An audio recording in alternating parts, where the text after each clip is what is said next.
মা, আমি একদিন অনেক বড় মানুষ হব, তোমাকে আর কাঁদতে দেব না। আজকের এই বিশ্লেষণে আমাদের আলোচনার বিষয় মায়ের আত্মত্যাগের এক নিরুত্তর প্রশ্ন।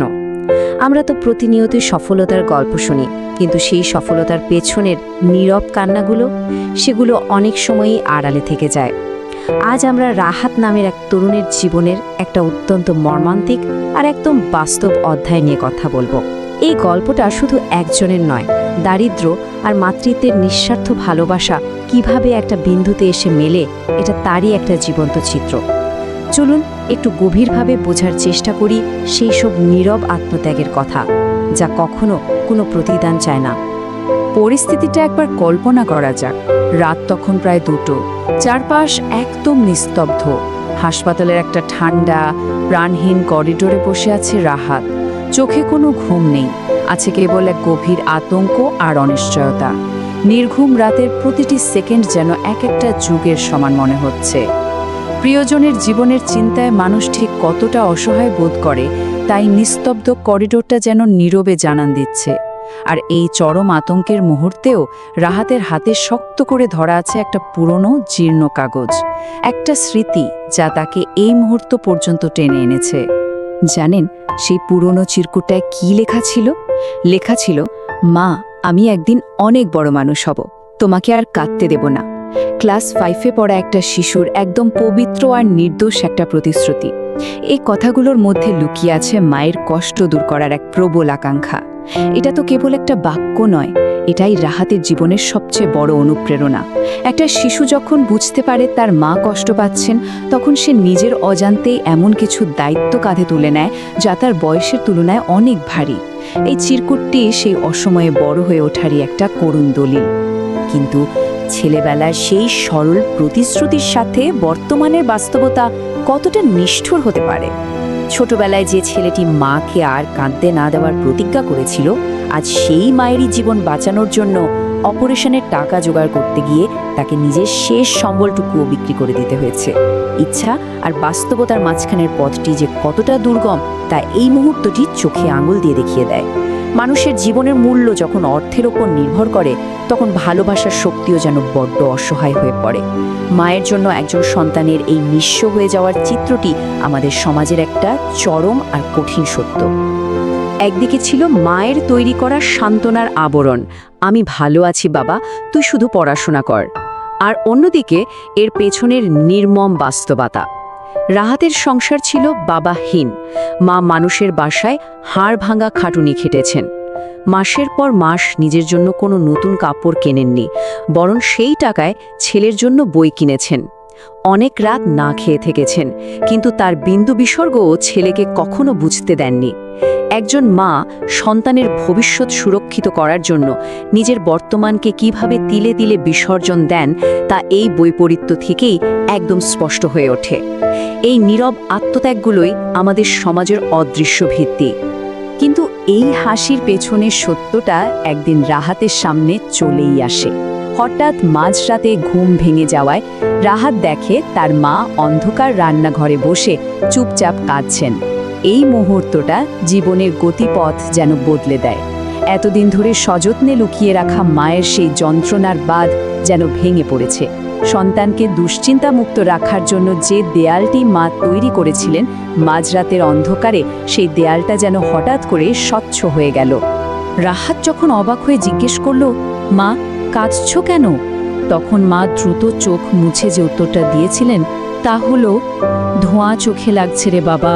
কথাটার গভীরতাটা ভাবলে অবাক হতে হয়। কি অসাধারণ এক আত্মমর্যাদা! নিজের শারীরিক আর মানসিক যন্ত্রণাকে লুকিয়ে রাখার কি আপ্রাণ চেষ্টা! একজন মা তার নিজের কষ্ট কোনোভাবেই সন্তানের উপর চাপিয়ে দিতে চান না, তাই কান্নার কারণ হয়ে দাঁড়ায় রান্নাঘরের ধোঁয়া। এই ছোট্ট একটা বাক্যের মধ্যে লুকিয়ে থাকা স্নেহ আর আত্মত্যাগের গভীরতা সত্যি পরিমাপ করা অসম্ভব। আর ঠিক সেই মুহূর্তেই জীবনের একটা চরম সত্য উপলব্ধি করা যায়। গরিব মানুষের কান্নারও আলাদা অজুহাত থাকে। অত্যন্ত চিন্তা জাগানীয় একটা কথা। দারিদ্র মানুষকে কতটা অসহায় করে তোলে যে নিজেদের চোখের জলেরও কোনো স্বাধীনতা থাকে না। অভাবের তাড়নায় পিষ্ট মানুষেরা নিজেদের সবচেয়ে গভীর দুঃখগুলোকে অত্যন্ত সাধারণ প্রাত্যহিক জীবনের অজুহাতে ঢেকে রাখতে বাধ্য হয়। রান্নাঘরের ধোয়া, পেঁয়াজ কাটার ঝাঁজ, এগুলো কেবল সাধারণ ঘটনা নয়, এগুলো হচ্ছে অভাবী মানুষের নীরব কান্নার এক একটা ঢাল। তবে জীবনের গল্প তো সবসময় কেবল অন্ধকারে ঢাকা থাকে না। অনেক ঘাত প্রতিঘাতের পর রাহাত অবশেষে একটা চাকরি পেল। এটা কেবল একটা চাকরি ছিল না, এটা ছিল তার মায়ের এত বছরের আত্মত্যাগের চূড়ান্ত স্বীকৃতি। প্রথম মাসের বেতন হাতে পেয়ে আনন্দে আত্মহারা হয়ে সে দৌড়ে বাড়ির দিকে ছুটেছিল। এই ছুটে চলার মধ্যে ছিল এক দীর্ঘদিনের প্রতীক্ষার অবসান ঘটানোর তাড়না। মনে হচ্ছিল এই একটা খাম দিয়ে মায়ের জীবনের সব দুঃখ, সব বঞ্চনা চিরতরে মুছে ফেলা যাবে। সব সংগ্রাম শেষে এবার বুঝি রূপকথার মতো সুখের দিন ফিরে এলো। বাড়ি ফেরার পথে মনের ভেতর বারবার কেবল একটা কথাই প্রতিধ্বনিত হচ্ছিল, এবার তোমার কষ্ট শেষ মা। কথা ছিল বাসায় ফিরেই মাকে জড়িয়ে ধরে সগর্বে কথাটা বলা হবে। এই বাক্যটার মধ্যে লুকিয়েছিল সেই ক্লাস 5-এর চিরকুটের প্রতিশ্রুতির চূড়ান্ত বাস্তবায়ন। এই মুহূর্তটিতে এক অসীম আশাবাদ আর বিজয়ের পূর্বাভাস পাওয়া যায়। মায়ের মুখে হাসি ফোটানোর এই যে তীব্র আকুলতা, এটা যে কোনো মানুষের হৃদয়কে স্পর্শ করে। কিন্তু ভাগ্য অনেক সময় মানুষের এই সহজ হিসেবের সাথে একমত হয় না। আনন্দের এই চরম মুহূর্তে বাড়ির সামনে পৌঁছে দেখা গেল এক অদ্ভুত ভিড়। বুকের ভেতরটা অজানা এক আশঙ্কায় কেঁপে ওঠে তখন। উদযাপনের বদলে মুখোমুখি হতে হলো এক চরম ট্র্যাজেডির। পাশের বাড়ির এক প্রতিবেশী কাঁদতে কাঁদতে সেই খবরটা দিলেন, যা কোনো সন্তান কোনোদিন শুনতে চায় না। তিনি জানালেন রাহাতের মা আর বেঁচে নেই। মুহূর্তের মধ্যে সমস্ত পৃথিবী, সমস্ত স্বপ্ন, প্রথম বেতনের আনন্দ, সবকিছু যেন এক লহমায় ধূলিসাৎ হয়ে গেল। আশার আলো নিভে গিয়ে নেমে এলো এক নিকষ কালো অন্ধকার। গলা দিয়ে কোনো শব্দ বেরোয়নি তখন। হাতে শক্ত করে ধরা সেই প্রথম বেতনের খাম, যা ছিল মুক্তি আর সুখের প্রতীক, তা নিঃশব্দে হাত ফুঁসকে মাটিতে পড়ে গেল। এই পড়ে যাওয়া খামটা কেবল কিছু কাগজের নোট নয়, এটা যেন একটা অপূর্ণ প্রতিশ্রুতির পতন। যখন যার জন্য এই এত আয়োজন সেই মানুষটি আর নেই, তখন এই কাগজের টুকরোগুলোর আর কি মূল্য থাকতে পারে? চরম শোক মানুষকে এভাবেই পাথর করে দেয়। মানে এই চরম সত্যিটার মুখোমুখি হওয়ার পর শুরু হয় শোকের এক কাঁচা আর তীব্র অধ্যায়। অন্ধকার ঘরে মায়ের ব্যবহৃত একটা পুরনো শাড়ি জড়িয়ে ধরে অঝরে কান্না। এই পুরনো শাড়িটা কেবল একটা কাপড় নয়, এটা ছিল মায়ের সারা জীবনের আত্মত্যাগ আর কষ্টের একমাত্র বস্তুগত স্মৃতি। যখন সবচেয়ে প্রিয় মানুষটি হারিয়ে যায়, তখন তাদের ফেলে যাওয়া এই ছোট ছোট জিনিসগুলোই হয়ে ওঠে আঁকড়ে ধরার একমাত্র সম্বল। সেই অন্ধকার ঘরের কান্না ছিল সেই সব না বলা কথার কান্না, যা মাকে বলতে চেয়েও আর কোনোদিন বলা হলো না। অঝোর কান্নার মাঝে বারবার কেবল একটা প্রশ্নই ফিরে আসছিল, মা, তুমি আর একটু অপেক্ষা করতে পারলে না? প্রশ্নটা গভীরভাবে হৃদয় বিদারক। এটা সেই সব মানুষের প্রশ্ন যারা সাফল্যের ঠিক দোরগোড়ায় এসে সবচেয়ে প্রিয়জনকে হারিয়েছে।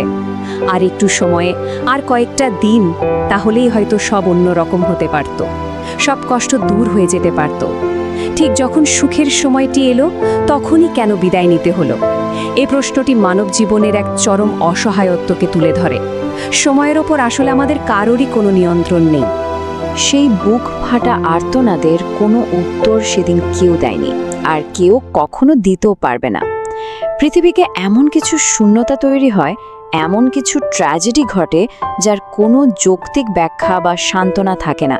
কিছু প্রশ্ন চিরকাল নিরুত্তর থেকে যায়, আর সেই প্রশ্নগুলোর একমাত্র উত্তর হয়ে ঝরে কেবলই চোখের জল। মায়ের আত্মত্যাগের এই গল্পটা আমাদের একটা কথাই মনে করিয়ে দেয়, প্রিয়জনের যত্ন নেওয়ার জন্য কোনো সঠিক সময়ের অপেক্ষায় থাকা উচিত নয়, কারণ সময় কখনো কারো জন্য অপেক্ষা করে না।